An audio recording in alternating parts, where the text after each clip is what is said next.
If you've ever thought you've spent way too much money on your college degree and you have tons of bills for your education, have we got a deal for you? Julia McCoy and Dr. Addyson-Zhang have came out with an amazing new book, Skip the Degree, Save the Tuition. They've let us know how literally anyone today can start in a very high-paying, lucrative career in the digital marketing industry. And on this episode of Dealcasters, not only do Julia and Dr. I tell you about the journey of creating this book and the 50 entrepreneurs that contributed, but they also talk about their fantastic journey throughout the show.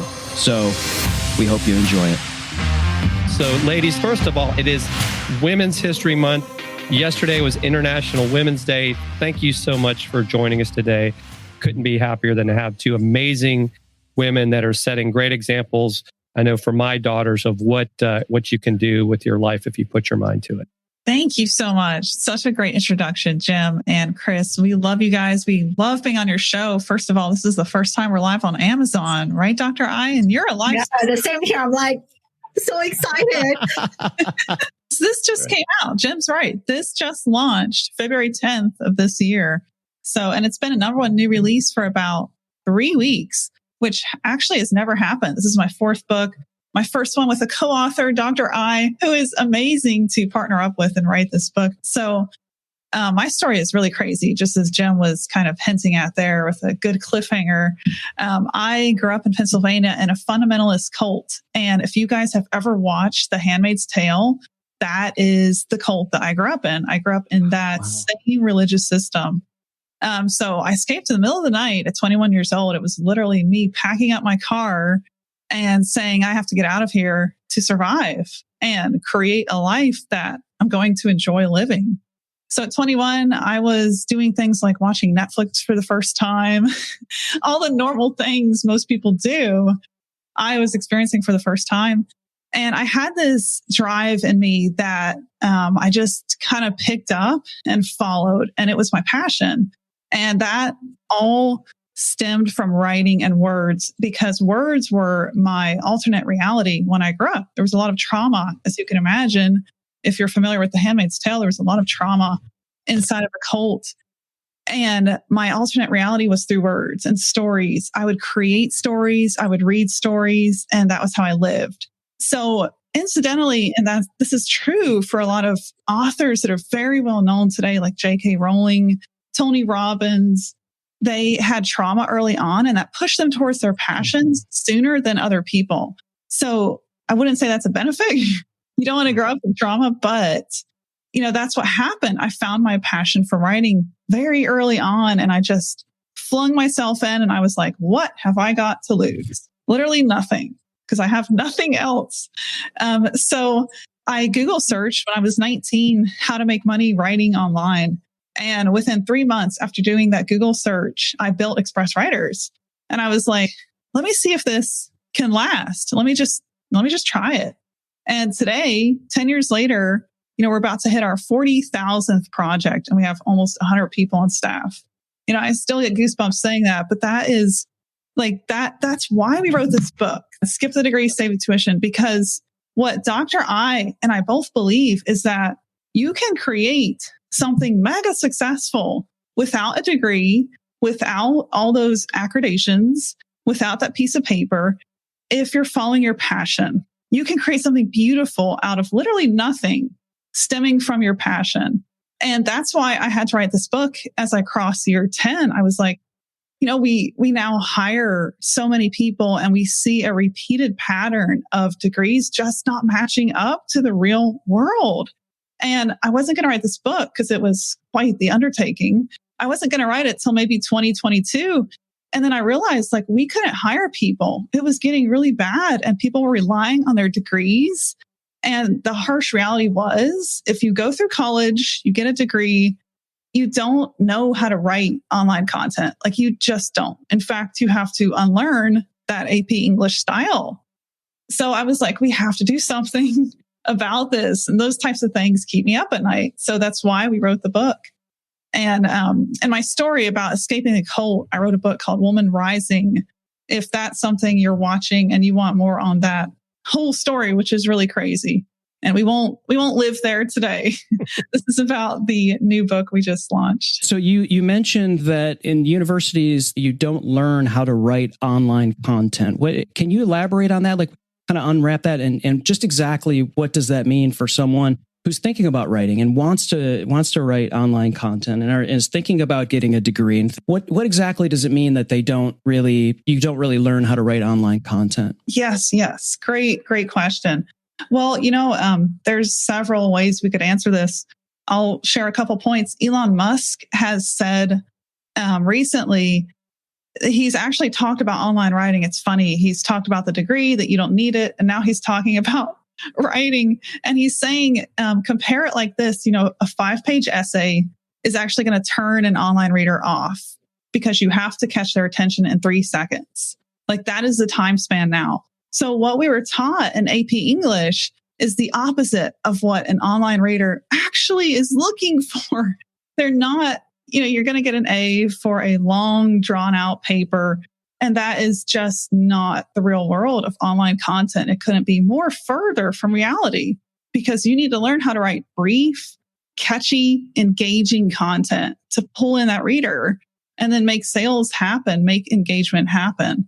So it's almost like an alternate reality is still happening in our universities where, I can't hire people. And we're on that side where we are paying $30,000 every 2 weeks to the people we hire. So I have to tell them the harsh truth.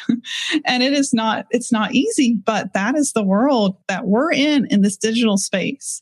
Like if you don't know how to write for this specific online market, you can't even, it's really hard to get a job and keep it in the digital sphere. This is like mic drop stuff already. I mean, we haven't even got to Dr. I. We didn't grow up that way, right, Chris? We're a little bit older, right? We could probably be Julia's parents, right? But we won't go there. But Speak yeah, for yourself, Jim. I know. I'm getting up there in age. But let's hear from Dr. I a little bit about her story and where she got there. Because now, mind you, folks, you heard what I just called her, right? Dr. I. She has a PhD in higher education, and so for her to be writing this book with Julia says something. So, Dr. I, the floor is yours. Yeah, definitely. Thank you, Chris and Jim, for having us on the show. Really honored. I want to follow up before I share my story. I want to follow up on what Julia mentioned, because I do work with those college age, high school age students. I'm actually working with a group of high school students, a group of college age students right now. They have absolutely no idea how to draft for social media, like draft content for social media at all. And when I was reviewing their content, it's like a paragraph, another paragraph, like long sentences. And nobody talks like that, right? Like on social media, nobody talks like that. And you said that, like for me, I did get my PhD from University of Maryland. And after I got my degree, I realized that if I needed to embrace the online space, I had to unlearn so much. And one thing that I had to unlearn was writing for an online audience. And I learned from Julia, from some other online creators. I was like, wow, I wish I learned that when I was a student. So that's something I want to follow up based on what Julia mentioned. So here's my story. I grew up in China, a first-generation immigrant, and I came to the US because I hated Chinese education system.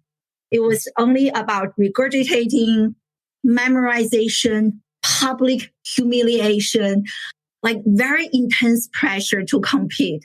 And I did really well throughout my K-12. I was like a really good student. But internally, I was paralyzed. I hated my life.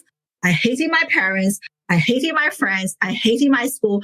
And there's so much anger and hatred in me that I developed a really bad eating disorder for 3 years while I was a high school student. So that really inspired me to go to a different country to explore how other people actually learn. And I discovered that if you come to the US to study, people actually pay you scholarship. which was amazing to me at the time. I was like, wow, that is so cool. I never heard of it. So I came to the US. I got my master from Syracuse and I got my PhD from the University of Maryland and started teaching. And what I started to notice a few years into my teaching career was that, wow, the US education system has many issues that I were dealing with when I was a kid in China. I started to see like patterns and parallels. And to make a long story short, and finally I came to this point, I asked myself, am I just like part of the problem to continue to perpetuate this broken education model? Or do I want to be part of the solution to create a new model? And as a crazy person as I am, so I decided to choose the second option. So that's how I kind of resigned from my associate professor position and started building Classroom Without Walls, where we really work hard to teach our students what schools are not teaching them to become future ready and career ready. And I have so much data, so many examples to back up the broken education model. And I see that in my students all the time. Julia talked about how students, they don't know how to write online. Also, in my case, my background is in communication. And after students took so many communication courses, they had no idea how to communicate. That was another aha moment for me to realize, wow, learning in the head, learning from a book, it is so different from learning in real life. Unless you know how to apply everything here and translate that into real life, you haven't learned anything. But most teachers are doing what they know they need to do to perpetuate this broken model. So I'm so proud of myself. I feel so honored to partner up with Julia. You know, she's a college dropout. I'm a professor dropout, to work on this book, to show other people an alternative where they can have more impact, income in life. That's amazing. And I think when you go to school, when you go to university, when you work for that degree and you want to get into the tech space or you want to get into writing social media, everything changes every second, every minute. And of course, you know, I'd like to consider myself a lifelong learner. I know Jim feels the same way. You probably feel the same way.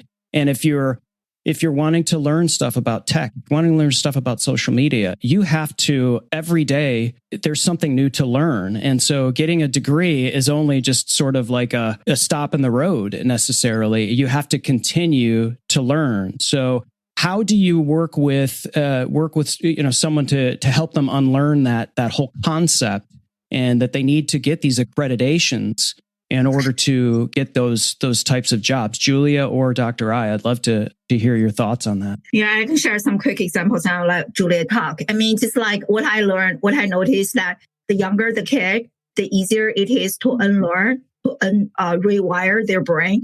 The older they are, the more damage that you have to undo. And that's something I noticed. I'm just like some studies.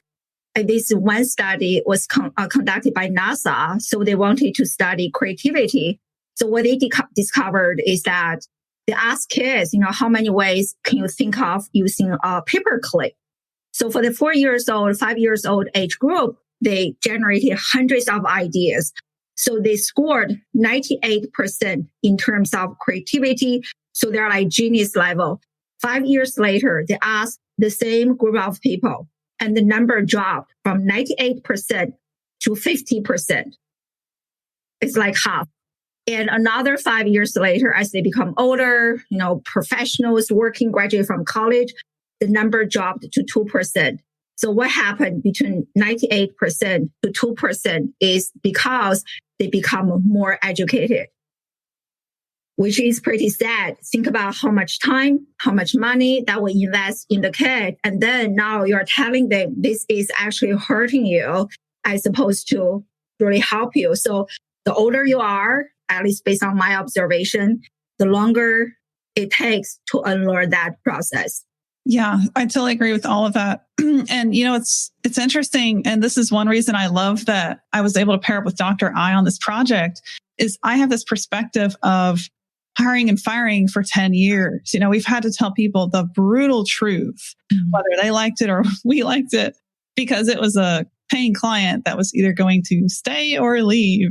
And then Dr. Eyes has the education perspective of living in the classroom and seeing the issues firsthand. And, you know, what we see, I hate to say, is a lot of times the more degrees, the more entitlement and the less willingness to learn new things.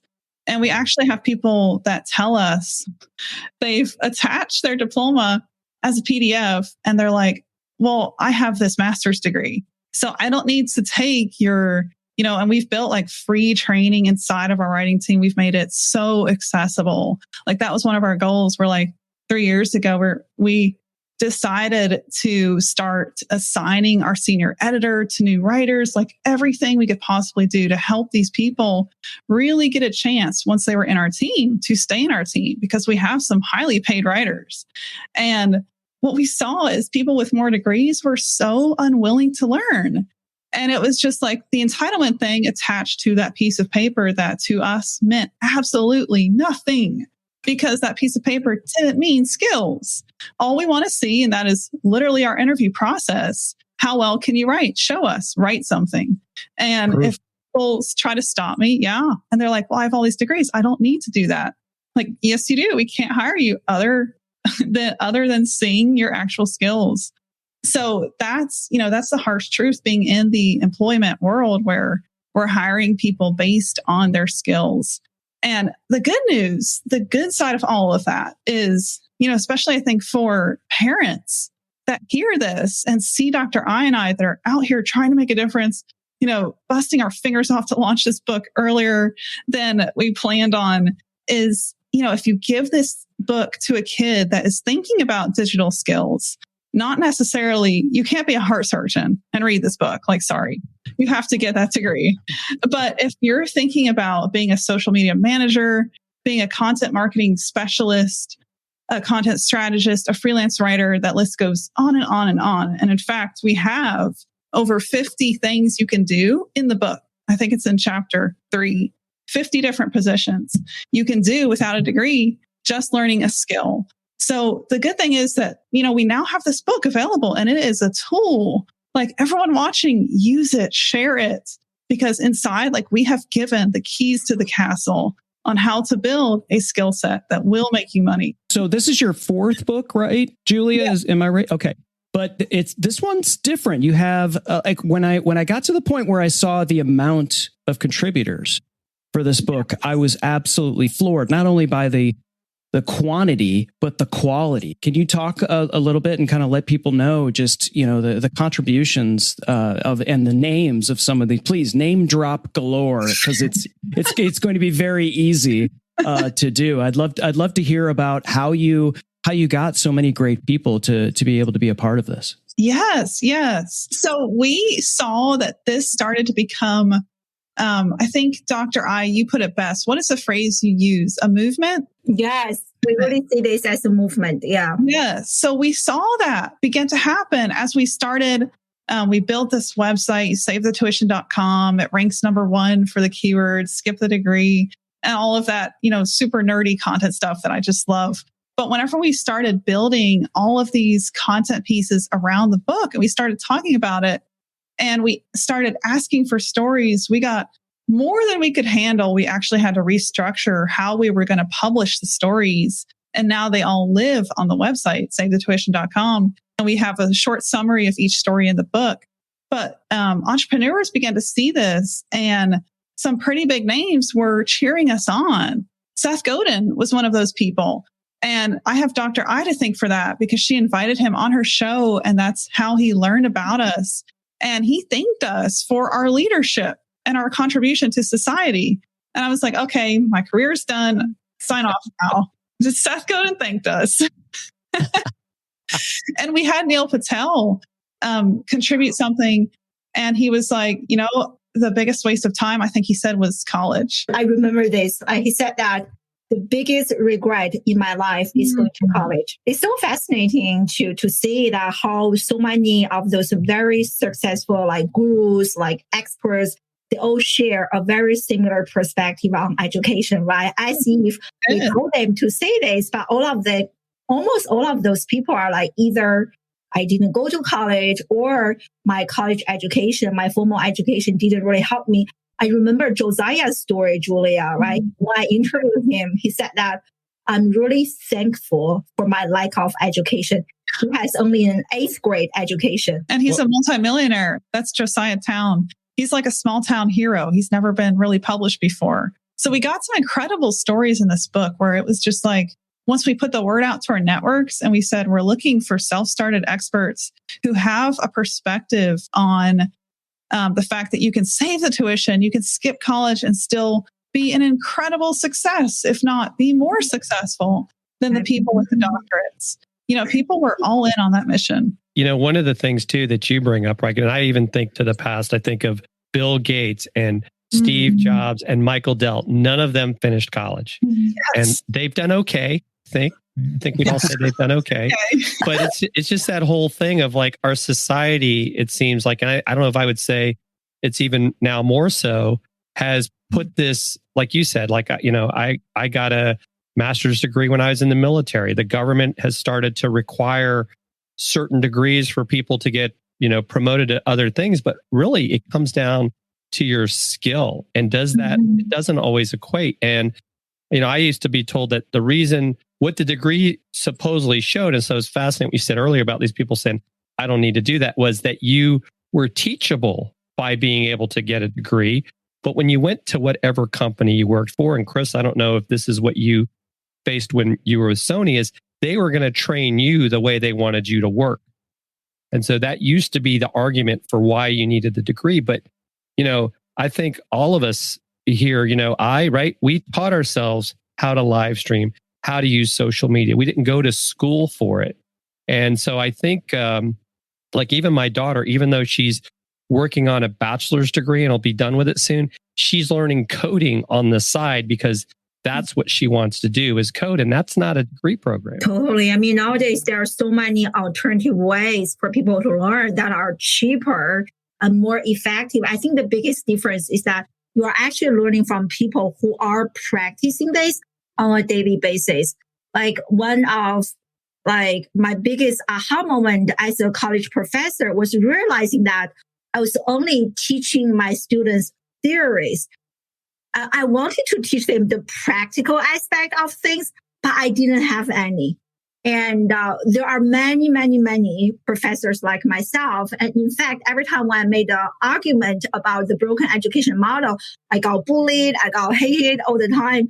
I think so many people, they are just in denial. They don't want to see this. They don't want to embrace this show me economy. Hey, don't just tell me on a piece of paper, but actually show me the skills that you have to do the job. So I think that trend is going to become stronger and stronger. And those people who refuse to see this, I think they will be, either you disrupt or be disrupted. I'm curious as to how often you guys are involved in the conversation regarding finances, because when so often when you listen to podcasts or you see shows or whatever, and it's talking about getting out of debt and all of the debt that you get, obviously, from student loans and all of that stuff. And there's so many stories of people that get out of and get their degrees, and either they can't get the job that they thought that they were going to get when they did get the degree. But not only that, they have all of this debt. And for years, they're just they're in trouble, right? And so that stress and that anxiety and all of that stuff that's wrapped into that can really sort of, bring your creativity as a person and your potential as a person down. How often do you guys have those types of conversations? Is that woven into to what you're doing? I think the statistic you named, Chris, about the depression that follows debt and kind of like being strangled and trapped in that. Dr. I, you have some statistics. Chapter 1 of our book, by the way, is like all data on that point. It's like why higher ed can sometimes be a trap that just sucks you in and takes away your life mentally. There's a whole side of school. We've named it. Dr. I has brought in the studies, and there's a phenomenon called the super chicken, where we're bred to be the top of the average. And that best student actually has the worst mental happiness rate. Like they are the most clinically depressed. And so that student that looks really good from the outside is actually suffering internally. And Dr. I should give you the floor because you wrote that chapter. Yeah, there's so many. So in that chapter, we definitely talked about, I just found this Forbes article. I don't know if I can share my screen. And like on top of the student loan and like lots of debt, and many people that I know in the 30s and 40s, they're still trying to pay it off. And on top of that, there was another Gallup study. They surveyed 1 billion people and discovered that 85% of full-time workers hate their jobs, right? So when you think about it, wow, I just feel like tuition has increased 400 times over the last several decades. And think about the financial sacrifice that you make. Now, on top of that, you're earning this piece of paper you can't really apply. And then you end up working for a job that you hate. And so what Julia mentioned, the super chicken study is a very interesting study. So they have like 2 groups of chicken. One is the average. The other one is the super, because they produce more eggs. They're more like they're healthier. They do better. So what they did, a group of biologists, so they studied the chickens for 6 generations. So after 6 generations, the super one, which are like doing really well, producing more eggs, they ended up like attacking each other and killing each other. Only 3, my friends, 3 survived. But the average one, they're all like laying more eggs. They're healthier. They're stronger. They're growing muscles. They're happier. So the implication is really profound in the workplace, in the education environment, where many of our children, right, like parents with their good intentions, we send our kids to a private school, the best school district, the best private school, only to discover that their children are actually having more mental health issues, the same as children grew up in poverty, in foster care, and children who have parents in prison. The same. You really just like you just have to slap your face and ask yourself, what are we doing to the next generation? A couple of my friends and I have joked, in a sense for ourselves that we couldn't get into the colleges we got in during the 80s with the grades we had then, because now they wouldn't be good enough. I mean, when my 2 daughters, who are both, college age and been in college for a few years, the competition, like you said, like everyone had to have not just a 4.0, but they had to take AP classes. And then they had to do all these extra things just to get into state universities. These weren't even private schools. And there was so much stress on them to perform. I mean, I couldn't agree more. And then, like you said, I mean, when I went to Old Dominion, it was $1,000 a semester. They obviously didn't get the memo about it shouldn't go up more than inflation, because like you said, it's probably 6 times that, if not more. And what really changed?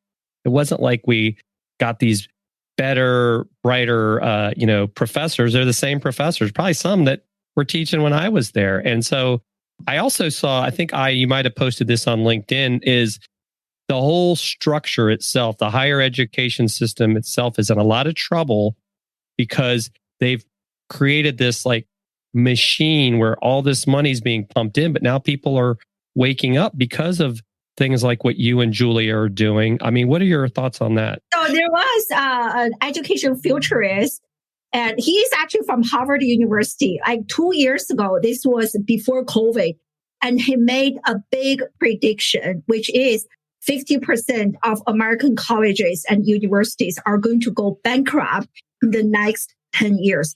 That is tough. And I see that last year during COVID, some of my friends who are tenured, like professors, they just like lost their jobs because their school, because they refuse to see the reality. They don't want to innovate. They are being disrupted. So teachers are losing their jobs. So Julia and I would joke, there should be another book, like how to leverage your skills to start a business for teachers, because a lot more of them are going to lose their jobs. So there are lots of like disruptions, and COVID has definitely accelerated that. So I think the big name schools like Harvard, Stanford, they are going to be okay for sure. But the smaller ones, they absolutely will be struggling. Absolutely will be. They are struggling now, but they are going to continue to struggle unless they make some fundamental changes. They invite more practitioners like all of you, Julia, Chris, and Jim to teach in the classroom. But right now, the way that the school is institutionalized prevent people who have no degree from entering the classroom. So only like PhDs, master degrees are allowed to be teachers. If we continue that pattern, we'll continue to widen the gap between what is happening inside the classroom and what people really need to learn in real life. We had a comment from Lori Geneva. She's here in the Atlanta area and works with students that are, parents that are trying to figure out, should my kid go to college? Talked about like what you said, right? Everybody's like, oh, I want to be a doctor. And then it's like they start school and they find like, no, I don't. And they've spent all this money.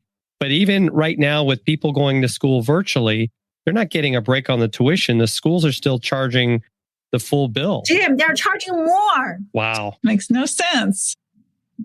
Yeah. So I guess one question that I've got is, I've worked for fairly large companies over the years, and when have been in management positions and have poured through resumes and LinkedIn profiles for hiring, and there's all kinds of criteria that have to be met for certain positions. What's the discussion around working with these businesses and kind of changing that mindset on their ends? Because if that's not if they're hiring the people that only have certain levels and masters and all of this, and they're not looking at that someone that may be absolutely highly qualified without a degree, they're not even going to sniff that person because they don't meet those criteria. And certain businesses, and it's still obvious, it's still out there, right? So what's the discussion around sort of education at the business level, in corporations and whatnot, and sort of loosening up their accreditations and actually speaking to people who are talented? So yeah, that's a really, really good question. Dr. I shared a really good prediction, and that's where I would go with businesses. Is I think it's going to happen so fast. I think like what we're just seeing in the last year between Google and other big giant tech companies just following their lead, Google now has completely taken away the requirement of degrees. And instead, they're suggesting you take their certification program. And it's funny because like I have that same model at Express Writers. We have programs built to teach you everything you need to know to become this highly paid content creator.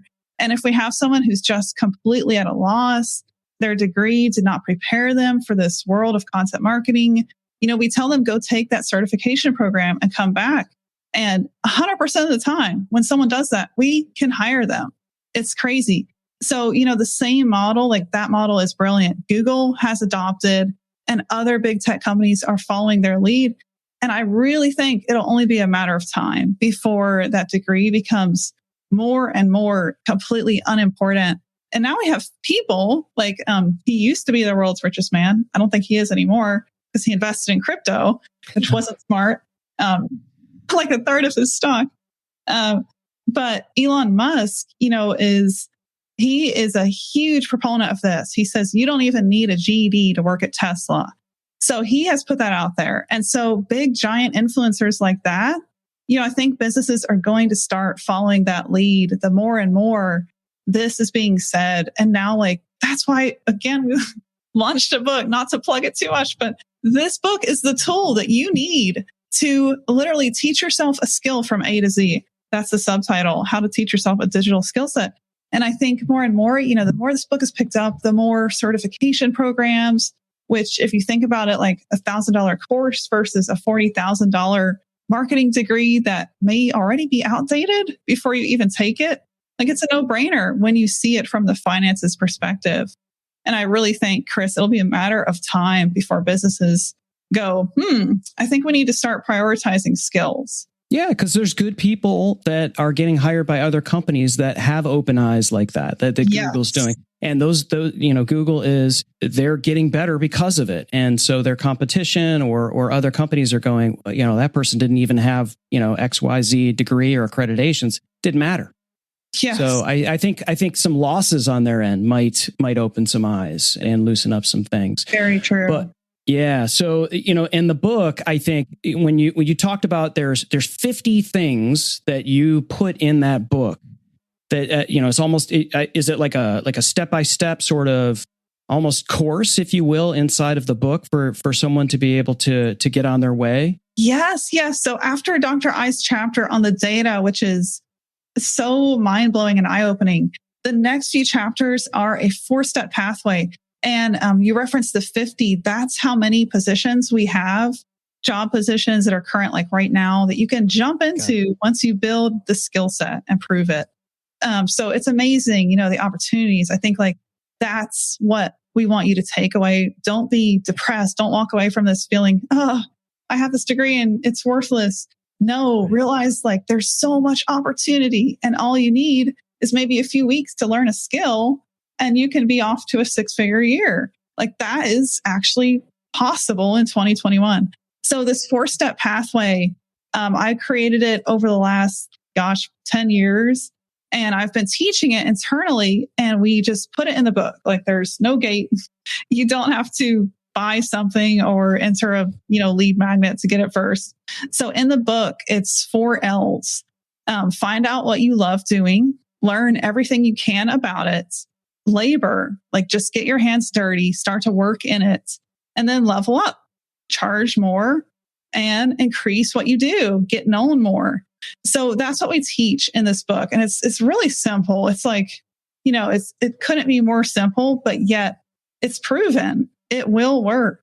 Yeah. You know what my favorite L is? And you're probably going to be like, love or, it's actually labor. And, I think, a lot of people, they look for these quick fixes, right? They'll click on the shiny object that says that they're going to get $1 million in 3 months if they do this, right? And then they click and it feeds some algorithm. And so we see all of that stuff all the time. Yeah. But there is work. There is work involved in this. And that's important, I think, for people to hear. It's like if you're doing what you love, which is obviously one of these L's, it makes it easier for you to do the work. You got to put it in, right? But if you love to do it, it makes things a lot easier for you. So true. We've got a question from Alberto that you might be able to answer because I think you've really, in a sense, done this. He says, any advice for someone who is teaching online and can they create an online academy for content creators? Do you think that's something that makes sense, or what would be your advice on that? Yes. Well, content marketing is an industry that's worth over, I think, $410 billion. So like the spend going on in content right now is it's wild.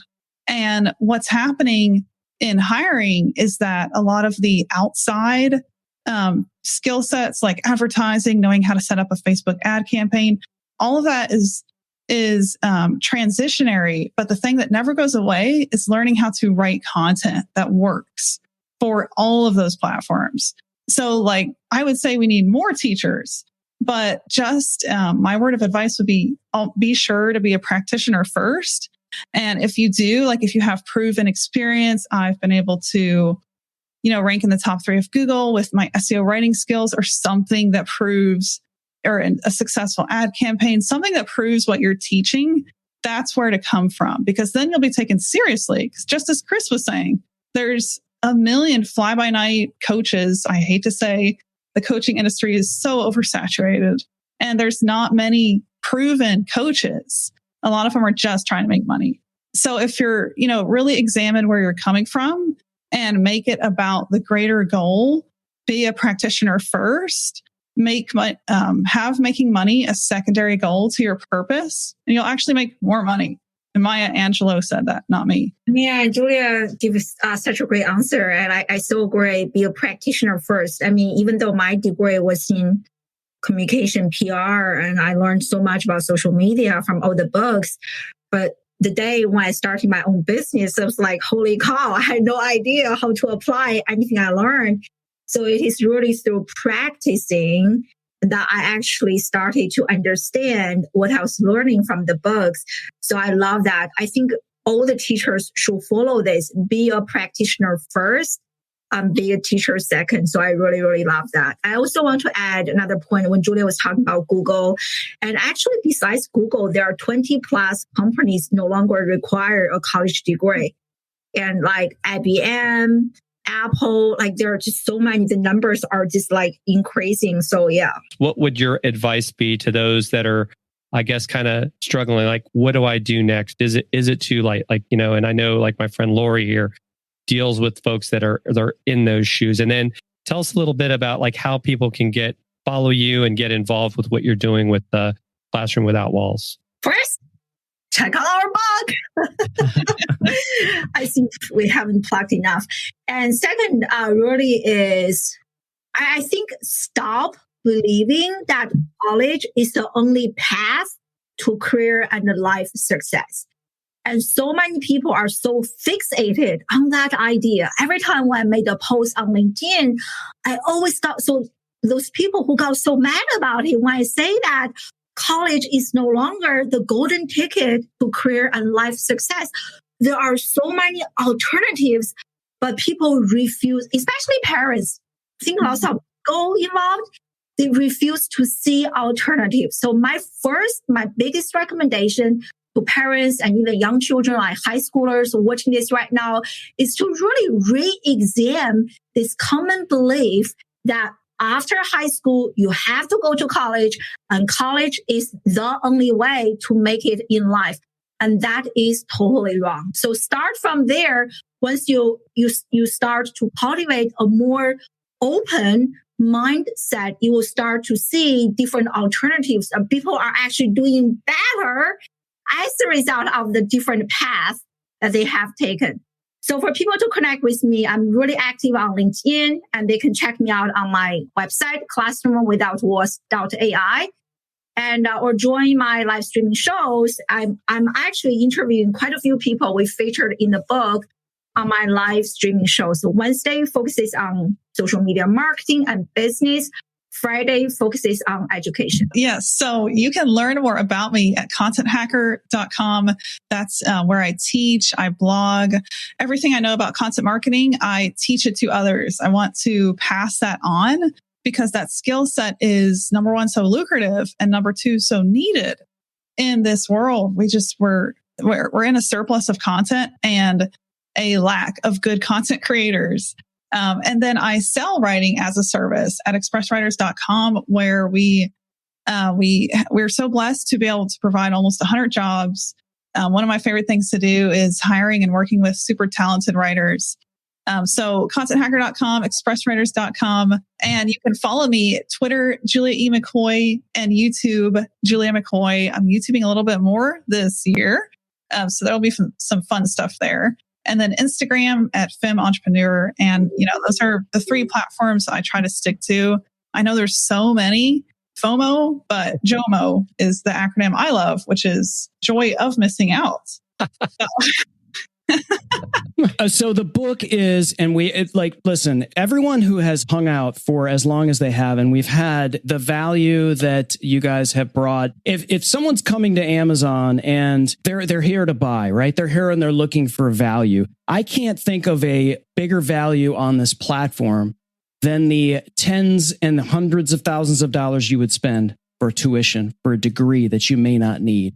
And so get this book. It's called Skip the Degree, Save the Tuition. The value on it is amazing. Julia, Dr. I, this has been awesome and best guest ever, best book ever. Thank you so much for all of the time that you guys spent. And I love how passionate you both are about all of this in general, but the book in particular, because it just says to me just how much effort that was put into this, and it's so amazing to see the amount of joy that you guys have with it. It's been great. So thank you. We could talk about it day and night, Doctor. Okay, let's just go for another couple hours. Dr. I, Julia, thank you so much for joining us today, and thank you everyone that if you're not following us, make sure to give us a follow so you know when we have amazing guests like these two ladies. Once again, happy Women's History Month to all the ladies out there. Me being the father of two daughters and a stepdaughter, I'm definitely a fan of seeing women continue to excel and succeed. And we have two of those people sitting here with us today. Thank you, Jim and Chris. Appreciate you guys. Thank you, guys. It's an honor. Thanks for listening to Dealcasters. Congratulations. You've taken another step forward in your content creation journey. Please don't forget to hit the subscribe or follow button here in your favorite podcast player so you can be reminded every time we drop an episode. We love hearing from our listeners and viewers. And if you're wanting to watch our shows live on Amazon, feel free to follow Dealcasters Live as well at dealcasters.live. Or follow us on Twitter or subscribe to our YouTube channel, where we also included added content that you cannot find anywhere else. If you have questions about this episode or have something you want us to review, you can also email us at dealcasters@dealcasters.live. Thanks again for listening, and you know the deal. Don't fear the gear.